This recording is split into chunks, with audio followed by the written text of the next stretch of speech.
Today's guest is Big Brothers Big Sisters, and I have with us Josette Ryder, the Executive Director. Serving lots of kids. Serving lots of kids.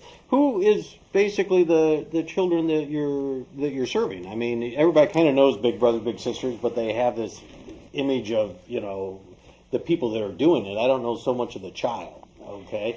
Tell me a little. I think that's one of the great things about Big Brothers Big Sisters is it doesn't matter who you are, what you have, what position in life you sit, that everybody needs relationships. And in light of that, of course 88% of the children that we serve are under the poverty line. But 12% of the children that we serve are just middle-class people who've lost a parent through death or divorce or a parent moving, and they just need a friend.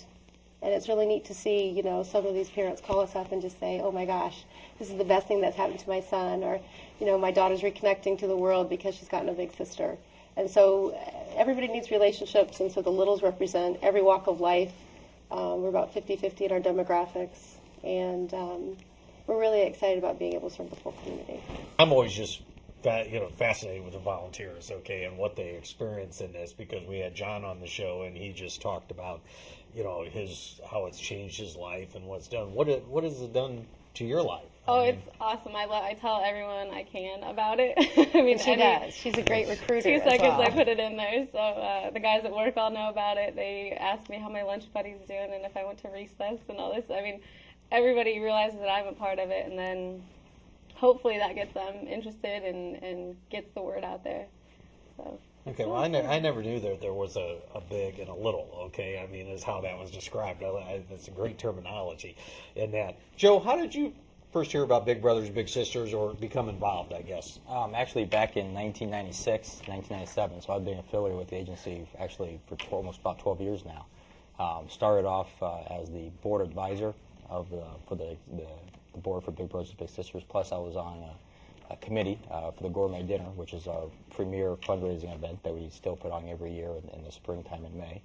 They had an opening, and I had an interest, and then, which is one way that we try to attract new board members, get them on a committee so they can kind of see what the agency's like. And then after being a board advisor, I used to go to all the board meetings, and I really got to see what the board was all about, how we affected not just the children's lives, but the lives of the volunteers. And I realized that this was a great opportunity, and I said, hey, I don't want to be the board advisor, I want to be on the board and really impact these children as well. And from about, maybe 2000, 2001, I got on the board, and I've graduated through the ranks to somehow I missed one meeting, I became president. So, that's true, always happens. Exactly. So my advice to any future board members is don't miss a meeting, because you could become president. So it's been a very rewarding experience. And that happens, and Josette will be the first to tell you that happens quite a bit, where you have people who, the littles come back to be bigs, or bigs come back to be bigs again. Yep. After their little has grown up and become successful. Okay. But Joe talked about the stories. About 2 years ago, I got a letter in the mail from a young man, and I'm hoping to bring this young man back to Gourmet Dinner.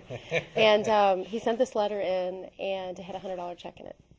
And he said, when I was little, my father left us. My mother spoke very little English, and she always told me, in America, dream big. Get excited. In America, we can have our dreams come true in America. And then I'll never forget this line. He said, and then at 8 years old, she would introduce me to the man who would show me everything she taught me to dream about. And that was his big brother. And the reason he wrote the letter was because he had just graduated from law school, ergo the beautiful writing. He had a beautiful letter. He had just graduated from law school, and he said, find a little boy like me. I have all these school loans. I don't have a lot of money, but find a little boy like I was. Use this $100 to find a big for him.